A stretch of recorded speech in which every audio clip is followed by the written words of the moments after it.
Fa inona moa no tena ilana an'ity hoe fanaovana fanatitra na hoe sorona ity?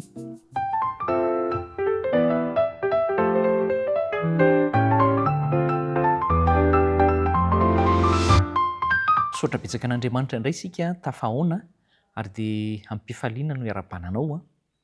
Isaoran'Andriamanitra manome tombom-potoana toy izao sy fahavelomana. Asaiko ianao anatin'ilay lohahevitra mahaliana be isika hoe Jesosy Kristy sy ny Silamo ary hiresaka momba ny finoana tanantsika ao anatin'izany isika. Ny Silamo dia tsy mino an'izany hoe mila fanavotana na hoe tsy maintsy misy fanatitra atao sorona anaovana fanavotana. Fa ny fivavahana Silamo dia izao manome famelan-keloka izany ilay Andriamanitra na hoe alà ho setry ny fibebahana marina ataon'ny olona anankiray. Izaho izany ny bebaka marina ho setry ny fivavahana nataoko ary ho setry ny asa tsara nataon'ny mpanota anankiray. Izany hoe manao asa tsara izany. Ireo izany no ahazoana famelan-keloka. Dia tsy misy ilana izany hoe mpanelanelana na hoe fanatitra izany amin'ny fotom-pivavahana, fotom-pinoana izay arahan'izy ireo. Voasoratra ao amin'ny hoe Sourate Al-Zumar moa izany toko 7:7-7 ao amin'ny Coran izany. Inona kosa no ampianaran'ny Baiboly antsika mahakasika an'izany hoe fanatitra na hoe fanaovana sorona na hoe mpanelanelana, fanelanelanana izany. Ny soratra masina dia mampianatra antsika mihitsy fa izao ny fahotana izay ataonao io dia manapaka ny fifandraisantsika amin'Andriamanitra, tapaka ny fifandraisantsika amin'Andriamanitra. Eritrereto hoe misy zavatra anankiray mavesatra tazomina amina tady, tapahanao ilay tady eny ampovoany dia mitotona ilay zavatra mavesatra ary mety mahasimba zavatra betsaka amin'ny tany. Ilay eny ambony kosa dia miantona, mihevaeva eo, tapaka ilay fifandraisana. Ary isika moa efa zatra ao anatin'ny hoe connexion. Rehefa tapaka ny connexion dia ny fimonomonona no ataontsika nefa dia toy izany no iarahantsika amin'Andriamanitra, tapahantsika ny connexion amin'Andriamanitra. Dia inona ny vokany?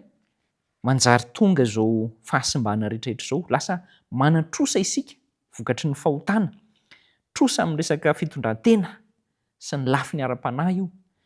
Ary izay indrindra ny ilana an'ilay hoe mila mpanelanelana, izany hoe mila misy mpamerina milaonina an'ilay connexion na ilay tambazotra mpifandraisana mba hiverina milaonina ny zavatra rehetra hitohy ampilaminana ny fifandraisana. Raha ny tena izy mantsy dia rehefa tapaka ilay fifandraisana dia tapaka tanteraka. Ary eo indrindra no ametrahana ny tanjon'Andriamanitra amin'ny alalan'ity hoe misy ny sorona na ny fanatitra izay manelanelana an'Andriamanitra amin'ny olombelona mpanota ity. Ny finoana Silamo moa dia mametraka mihitsy fa hoe malemy ny olombelona kanefa izy afaka mibebaka sy manitsy ny tenany izy. Azony atao izany, vitany amin'ny herin'ny tenany izany. Fa isika kosa ao anatin'ny nampianarin'i Kristy antsika dia milaza foana ilay hoe samy efa nanota izy rehetra ka tsy manana voninahitra avy amin'Andriamanitra. Ary mampalahelo mihitsy na ny apôstôly Paoly ary dia kivy tamin'ny tenany ny amin'ny hoe toetra-pahotana. Mila fanadiovana sy fanonerana izany isika. Ary izay indrindra ilay hoe sorona. Ary mila fanavotana isika. Tena ilaina ny sorona araka an'Andriamanitra. Ka izao, ilay sorona nataon'Andriamanitra tsy hoe tsy maintsy nasiana fotsiny, fa tena feno ilay izy ary tena zavatra ampy tanteraka amonjena sy ianao. Tena ilaina vonjentsika sy ianao e. Dia izao ilay izy, nisy vidiny, ny ran'i Kristy teo amin'ny hazo fijaliana no vidiny, ny ain'ny zanak'Andriamanitra. Iny ilay resahantsika hoe tsy hoe zanaka naterak'Andriamanitra izy fa Andriamanitra naka ny endrika sy ny tena sy ny vatan'olombelona. Dia ny ilaina mihitsy ilay sorona natao ny fanatitra, ny fombafomba mpivavahana araka ny tamin'ny natoron'Andriamanitra tamin'ny tandindona dia tanteraka tao amin'ny Kristy avokoa. Izany hoe Jesosy, ilay Andriamanitra amin'ny fafenony, dia naka ny vatan'olombelona sy ny tenan'olombelona sy endrik'olombelona tamin'ny fafenony ihany koa. Izay izany ilay Jesosy izay fantatsika ary voasoratra ao amin'ny bokin'ny Coran ihany koa. Nandray an-tanana ny resaka momba ny trosan'olombelona io izay tsy vitan'ny olombelona ny hamonjy ny tenany. Dia izy ny nandohany izay saziny fahotana izay. Ary nalohany ho an'ny olona rehetra izay mbola tsy teraka no avy azy sy izay efa lasa tany amin'ny fodimandry tany aloha rehetra tany, dia voalohan'i Kristy ho an'izy rehetra ny sorona nataony. Ao amin'ny Hébreux 7:12 araka ny soratra masina dia milaza mazava fa hoe tsy misy famonjena raha tsy misy raha latsaka ary tsy misy famelan-keloka raha tsy misy fandatsahan-drà. Zany ilay izy. Araka an'Andriamanitra marina dia vonjena isika amin'ny fahotana, amin'ny fahafatesana tamin'ny alalan'ny fahafatesan'ny anankiray. Raha tokony ho ny rehetra ny maty dia ny anankiray ny maty.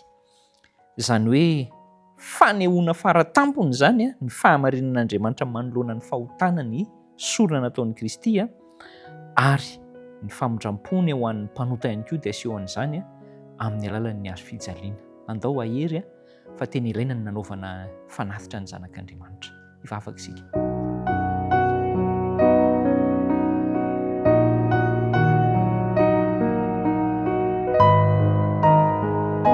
Ray tsaro misaotra noho ny zanakao lahy tokanao natao sorona ho anay satria tena nilainy izany ary tanteraka ny asan'ny fanavotana tamin'ny alalany.